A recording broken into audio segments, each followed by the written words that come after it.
아침 하나님과 함께 누리는 하늘의 양식 오늘 만나. 6월절 엿새 전에 예수께서 베다니에 이르시니 이곳은 예수께서 죽은 자 가운데서 살리신 나사로가 있는 곳이라. 거기서 예수를 위하여 잔치할세 마르다는 일을 하고 나사로는 예수와 함께 앉은 자 중에 있더라.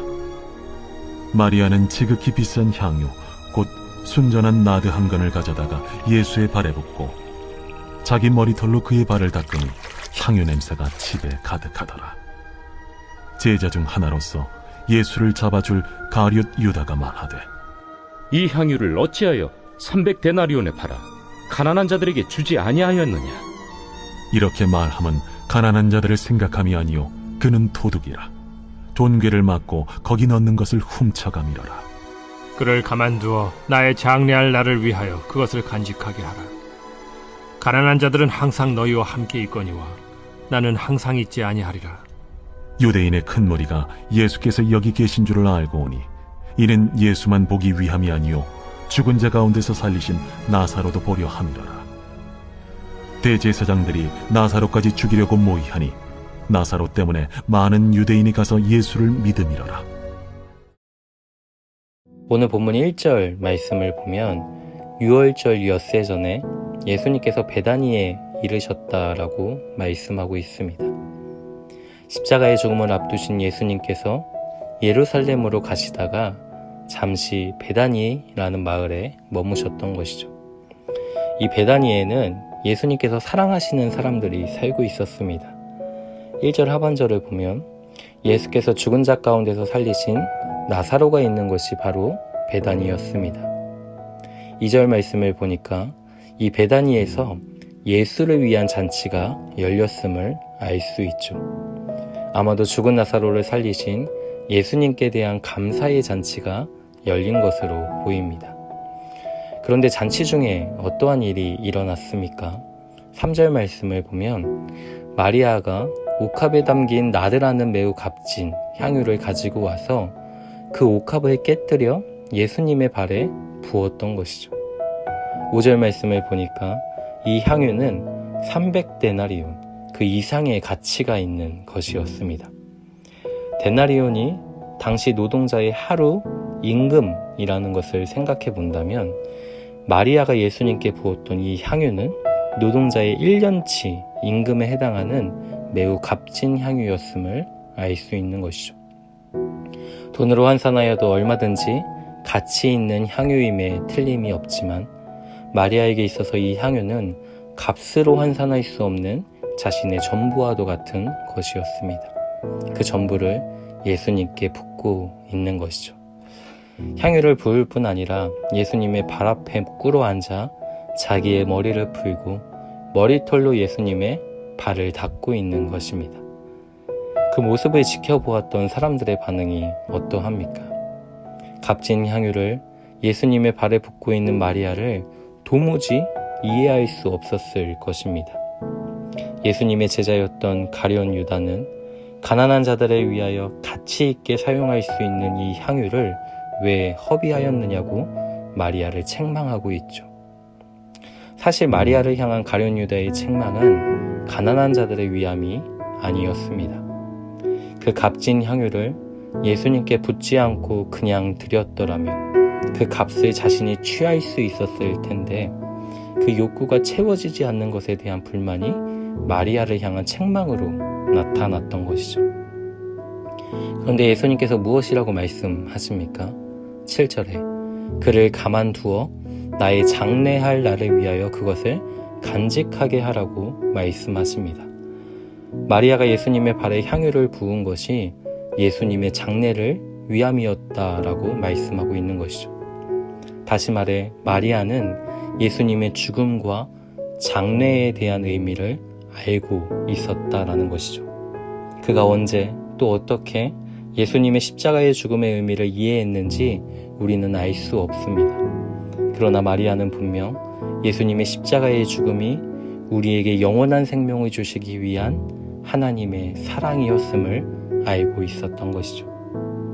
그렇게 마리아는 자신의 전부와도 같은 향유, 당시에 시신의 악취를 없애주는 용도로 사용되기도 하였던 이 향유를 예수님께 부어 그 십자가의 사랑과 주님의 장례를 기념하고 싶었던 것입니다.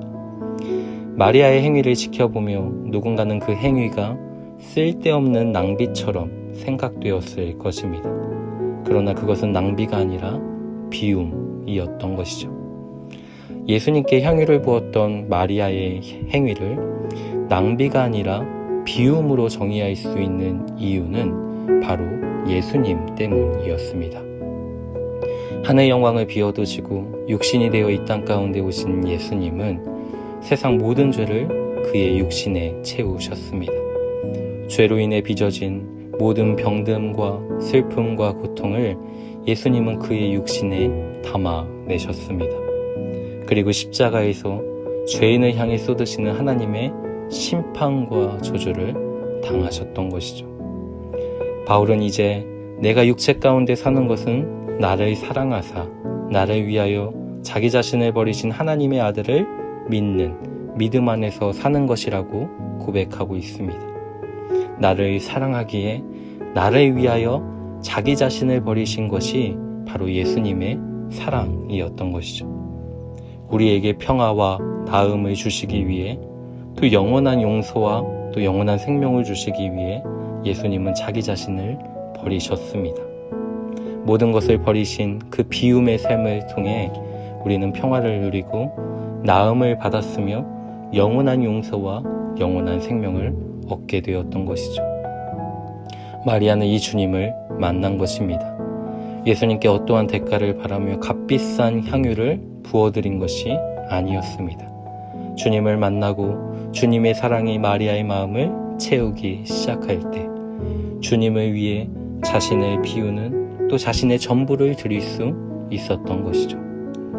제자들은 우리가 모든 것을 버리고 주를 따랐기에 비움에 대한 어떠한 대가를 주님께 끊임없이 요구하였습니다.